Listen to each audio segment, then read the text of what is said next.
Today, I'm going to be reviewing my brand new GoPro Hero 8 Black. If you have noticed my previous videos, I have been using this camera. The Hero 8 makes a massive difference in quality. Here you can see two of my previous videos compared side by side. The one on the left is using my GoPro Hero 8, and the one on the right is using my GoPro Hero 4. As you can see, the Hero 8 is a lot more stable and just better quality in general. With the Hero 8 being such nice quality, is there any bad things about this camera? Well, today I will be answering all your questions you've ever had about it.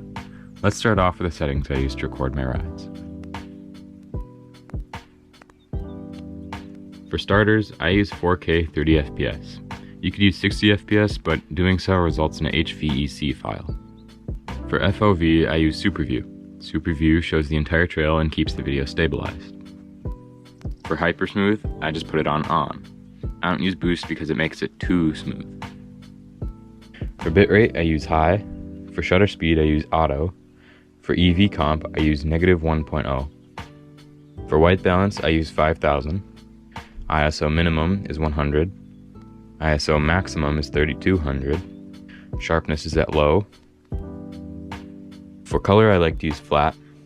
Raw audio is off, and wind is auto. If you have a microphone cover, I would turn it off. Let's begin with talking about what I love about the GoPro. For starters, the Hypersmooth is amazing. It smooths out the trail without having to use a gimbal.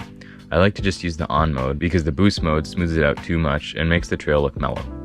The second thing I love about the GoPro Hero 8 is the mounting clips. They store away for easy maneuverability, and you don't need add-ons like my GoPro Hero 4 did. The clips are super easy to use and are very stable once they're locked in with mounting screws. The final thing I love about it is the great image and video quality. If you take a look at one of my previous videos, I reviewed a set of clipless pedals. I filmed the entire video with the GoPro Hero 8 and it turned out great. The GoPro Hero 8 has up to 4K 60fps recording, although using this option compresses the file into a HEVC file. Let's move on to what I don't like about the Hero 8. About a week ago, I filmed a video about winter riding. The whole ride was about 20 minutes in 30-degree weather. Even though it was below freezing, the GoPro still managed to get really hot. Although it hasn't been an issue yet, it's still not comforting to know your camera is overheating.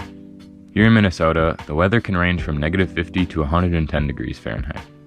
I feel like if I took this out on a really hot day, I may run into some issues. The next thing I don't like is the battery compartment. For starters, it's a pain to open. My Hero 4 opened really easily and managed to stay secure during rides. Once you break into it, it's a bit easier, but still not ideal. The second thing I don't like about the battery compartment is that if you open the door too far, it will just snap off. The third and final thing about the battery compartment is the SD card slot. It is an absolute pain to get the SD card in, and they put it in a spot that's awkward to get to. My final say is this is a great camera. Nothing about the quality of videos is bad.